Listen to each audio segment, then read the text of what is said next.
Hi, this is Dr. Rahman, and welcome to Black Women's Health.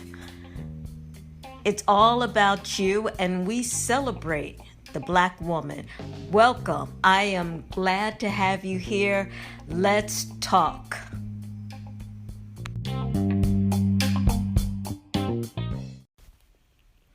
I am here today with Mrs. Brewer. Mrs. Brewer has a rich history to share with us about being a nurse at Mercy Douglas Hospital. How are you today? Pretty good. Thank you. Tell me, when did you start nursing school? I started nursing school in 1949, class of in September at Mercy Douglas. I had planned on doing something else, but my money was funny. And I spoke to my counselor. I went to Overbrook High School. I graduated that June. And she suggested nursing, which I was afraid to do. I didn't afraid of dead people. How you like that?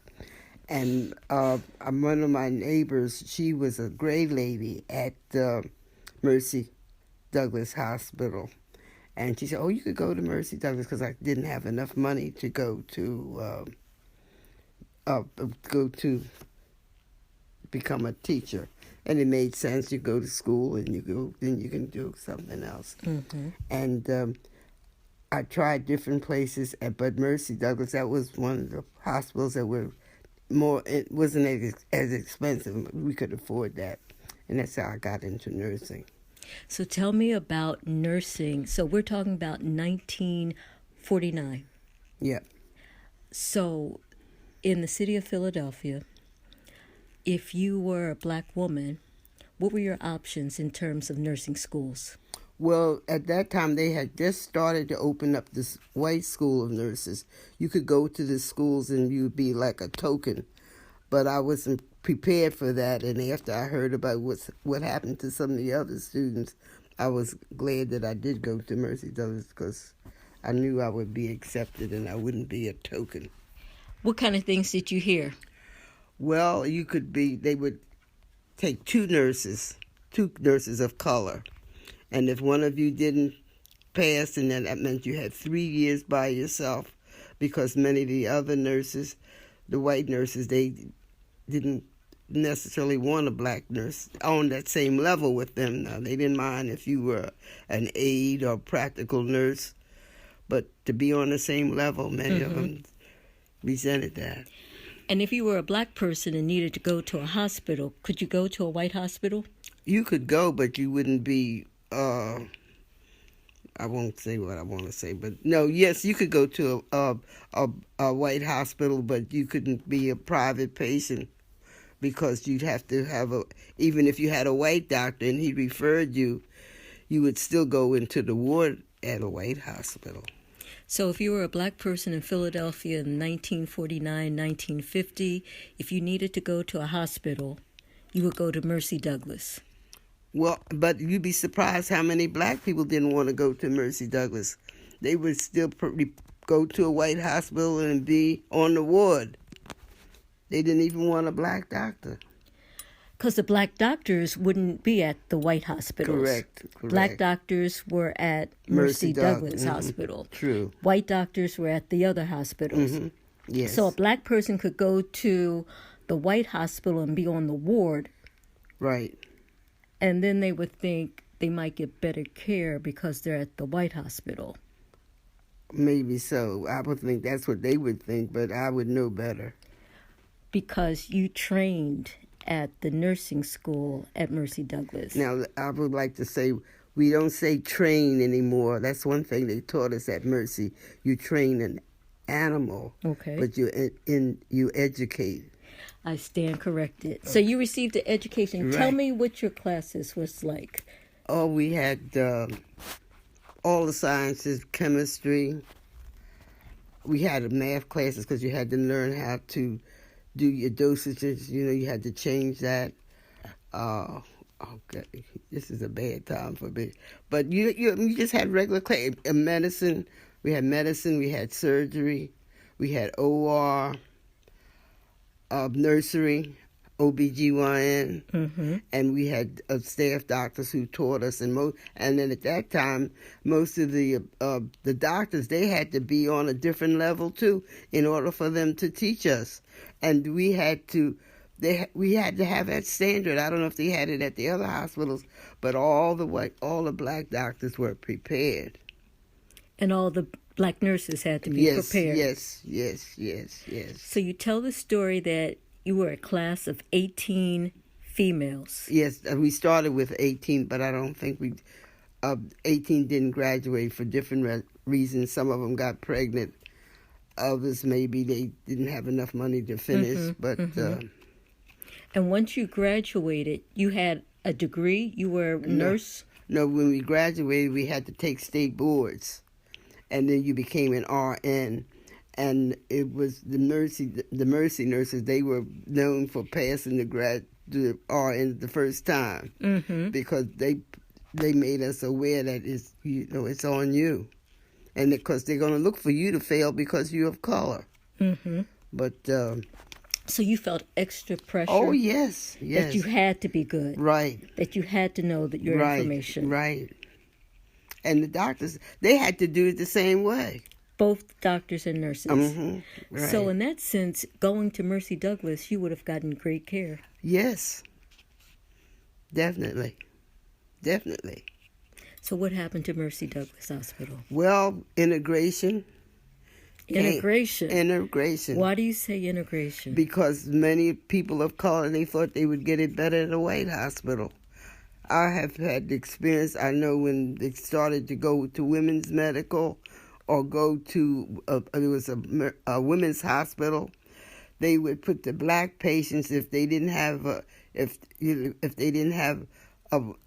semi-private room for 2 or for 4, they would put the black patients on the ward. Mm. And they would accept it.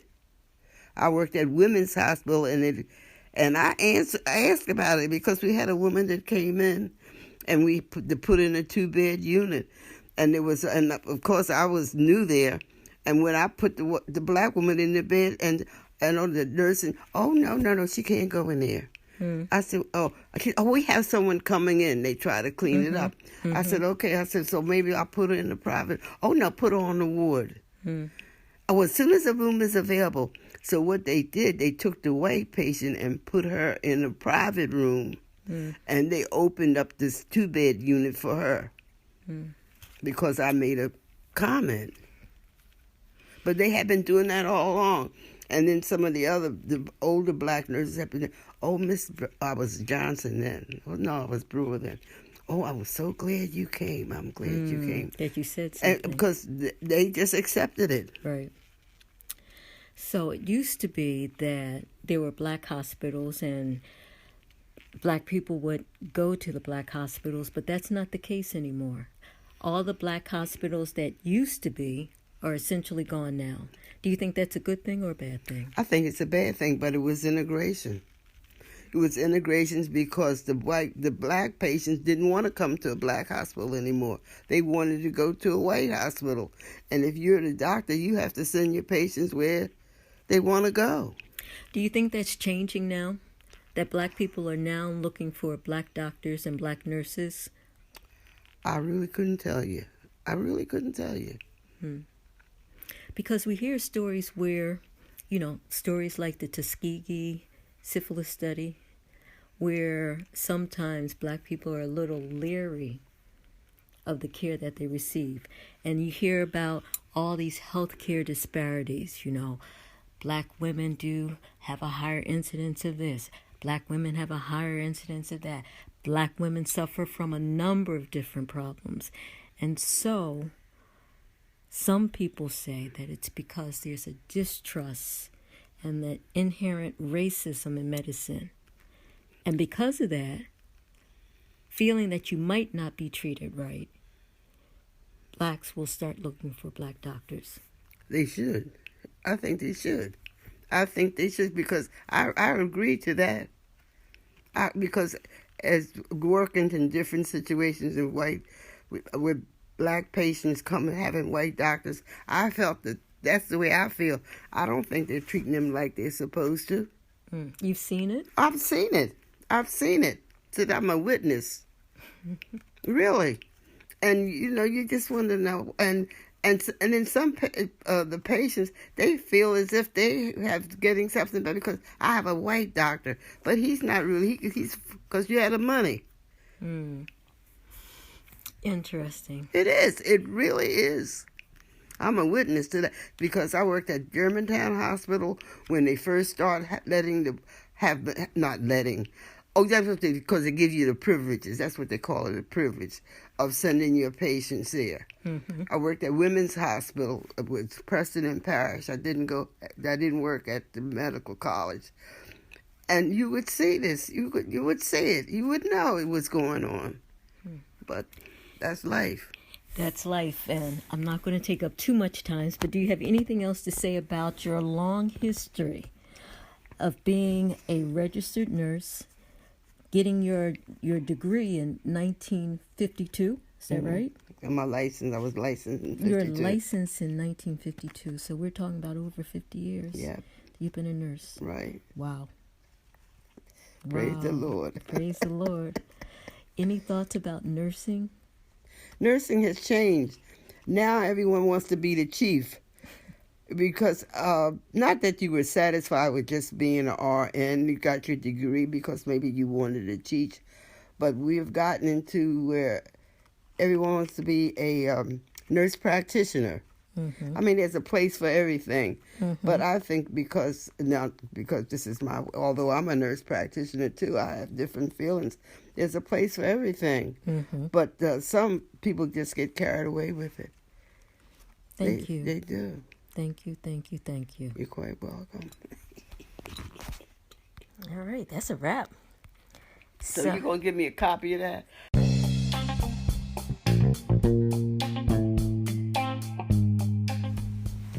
So this is Dr. Rahman saying it's been a pleasure speaking to you, and I look forward to talking with you real soon. Until then, be well, be healthy, and enjoy life.